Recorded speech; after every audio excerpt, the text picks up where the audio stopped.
नमस्कार फ्रेंड, स्वागत है आपका एक बार फिर से। आज हम सोशल सिक्योरिटी के बारे में बात करना चाहेंगे। और सोशल सिक्योरिटी यानी सामाजिक सुरक्षा, इसके लिए अटल पेंशन योजना सरकार द्वारा चलाया गया एक स्कीम है जो सामाजिक सुरक्षा के दृष्टिकोण से बहुत ही अच्छा है। दोस्तों, हमारे अनऑर्गेनाइज सेक्टर में काम करने वाले, असंगठित क्षेत्रों में काम करने वाले मजदूरों के भविष्य के लिए कोई सुनिधि नहीं होती है और उनको सुरक्षा प्रदान करने के लिए, सोशल सिक्योरिटी प्रदान करने के लिए गवर्नमेंट ने अटल पेंशन योजना की स्कीम सन 2015 मई में उद्घाटन किया था प्रधानमंत्री ने। इस योजना के अंतर्गत हम उन असंगठित क्षेत्र के मजदूरों को सोशल सुरक्षा प्रदान करते हैं, यानी कि मिनिमम गारंटी पेंशन योजना। 60 वर्ष की उम्र के पश्चात उनके मृत्यु तक उन्हें एक निश्चित अमाउंट पेंशन के रूप में दिया जाएगा जो उनके सामाजिक सुरक्षा का दायित्व निभाएगा। फ्रेंड्स, इस स्कीम को सरकार ने लागू किया और ये सफलतापूर्वक चल रही है। आपको पता होना चाहिए कि लगभग 2 करोड़ लोग इस योजना में शामिल हैं। इससे ही पता चलता है कि इस योजना का सफलता अच्छी तरह से चल रही है। फ्रेंड्स, ये योजना में पात्र कौन कौन से हैं? इस योजना में पात्र वो व्यक्ति है जो 18 वर्ष से पहली बार तो भारत का नागरिक होना चाहिए, उनकी उम्र 18 से 40 वर्ष के बीच में होनी चाहिए और उनका कोई भी खाता बैंक अकाउंट अथवा पोस्ट ऑफिस में होना चाहिए जो KYC कंप्लायंस हो। अटल पेंशन योजना में आपको एक निश्चित राशि जमा करनी होती है और इस निश्चित राशि के उपरांत आपको 60 वर्ष के पश्चात नियमित रूप से आपके मृत्यु तक आपको पेंशन मिलती रहती है। ये पेंशन की धनराशि 1000, 2000, 3000, 4000 या अधिकतम 5000 हो सकती है। ये डिपेंड करता है कि आप कितनी धनराशि का प्रीमियम जमा करते हैं।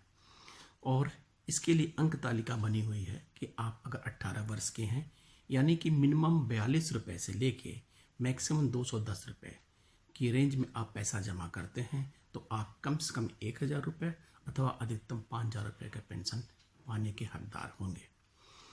ये खाता कहाँ खुला जा सकता है? ये किसी भी बैंक में, किसी भी राष्ट्रीयकृत बैंक में, किसी भी बैंक में आप जाके ये खाता खुलवा सकते हैं। अगर आप ऑनलाइन खोलना चाहते हैं तो ENPS के पोर्टल पे जाकर आप ऑनलाइन भी एक खाता खुलवा सकते हैं। अगर आप सरकारी कर्मचारी हैं तो भी एक खाता खुल सकेगा। इसके अलावा एक बात और भी है कि अगर आप पहले से NPS अथवा अन्य सोशल सिक्योरिटी स्कीम में भाग लेते हैं तो भी आप इसको खाता अकाउंट खुला सकते हैं। ये धनराशि आप स्वयं अथवा ऑटो डेबिट यानी बैंक के द्वारा ऑटो डेबिट के धनराशि के हिसाब से आप जमा कर सकते हैं। अभी कोविड-19 की वजह से अप्रैल से अगस्त तक के धनराशि को जमा करने में ये छूट मिली थी कि आप बाद में भी जमा कर सकते हैं। अब ये योजना आई है कि अगर आप सितंबर तक आप ये पूरा का पूरा जो भी पेंडिंग आपका सब्सक्रिप्शन है, इंस्टॉलमेंट है, जमा कर देते हैं तो कोई पेनाल्टी नहीं लगेगी। एक बात याद रखिए कि ये योजना PFRDA द्वारा चलाई जाती है। PFRDA मतलब pension fund regulatory and development authority द्वारा ये प्रायोजित किया जाता है। इनकम टैक्स में भी इस योजना का लाभ मिलता है।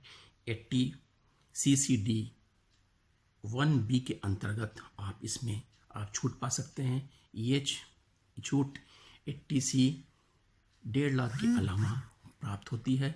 ये 50,000 रुपये तक का ये छूट आपको मिल सकता है। इसके अलावा एक प्लस पॉइंट इसमें यह है कि आप कभी भी अपने सब्सक्रिप्शन अमाउंट को घटा या बढ़ा सकते हैं। यानी कि पहले ये स्कीम था कि आप अप्रैल में बढ़ा सकते थे, लेकिन सरकार द्वारा ये नई पॉलिसी के अंतर्गत आप कभी भी अपनी धनराशि को जो आप प्रीमियम जमा करते हैं इसको घटा सकते हैं अथवा बढ़ा सकते हैं। और इससे लगभग 2 करोड़ 28 लाख लोगों को जो इस योजना में शामिल हैं उनको लाभ मिलेगा।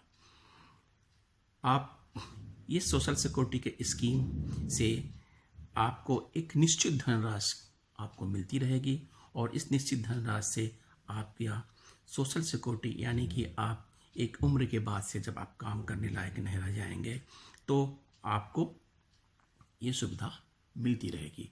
आप बैंक में जाके आप अपना खाता खुलवा सकते हैं और ऑटो डेबिट करने का आप इसमें प्राविधान लागू है। इसमें एक चीज़ है कि अगर निवेशक को पेंशन मिलती है 60 वर्ष तक, यदि निवेशक की निधन हो जाती है, पति या पत्नी कोई हो, तो पेंशन जारी रहती है। पति या पत्नी के निधन के बाद जमा धनराशि जो 60 वर्ष तक जमा होती है वो उनको नॉमिनी को दी जाती है, यानी कि इसमें फैमिली पेंशन का भी प्राविधान है। अगर निवेशक की पति या पत्नी की मृत्यु निवेशक से पहले हो जाती है तो जमा राशि जो भी 60 वर्ष तक जमा की गई है वो उनको उनके नॉमिनी को दी जाती है, उनके निवेशक की मृत्यु के बाद नॉमिनी को दे दी जाएगी। ये योजना आप कभी भी आप ओपन करा सकते हैं, लेकिन एक चीज़ ध्यान रखिए कि आप केवल एक अटल पेंशन योजना खाता खोल सकते हैं, यानी एक बचत खाते के साथ केवल एक ही अटल पेंशन योजना खोली जा सकती है। अब ऑटो डेबिट की सुविधा पुनः शुरू कर दी गई है 1 जुलाई से, अतः आप ऑटो डेबिट के लिए अपने बैंक को निर्देशित कर सकते हैं। तो दोस्तों, अगर आप असंगठित क्षेत्र में काम करने वाले हैं, आपको पेंशन का कोई स्कीम आपके एम्प्लॉयर द्वारा नहीं दिया जाता है, तो इस योजना में आप अपना अकाउंट खुलवा के आप लाभ उठा सकते हैं। ध्यान रहे कि मिनिमम 18 वर्ष और मैक्सिमम 40 वर्ष तक के लोग ही इस सुविधा का लाभ उठा सकते हैं, और ये लाभ उठाइए और अपनी सामाजिक सुरक्षा को मजबूत करिए। थैंक यू दोस्तों। अगर आप अभी तक मेरा चैनल सब्सक्राइब नहीं किए हैं तो आपसे निवेदन है कि आप सब्सक्राइब कर दें और अपने कमेंट हमें ज़रूर लिखें। आपके वैल्यूएबल कमेंट का हमें इंतज़ार रहेगा।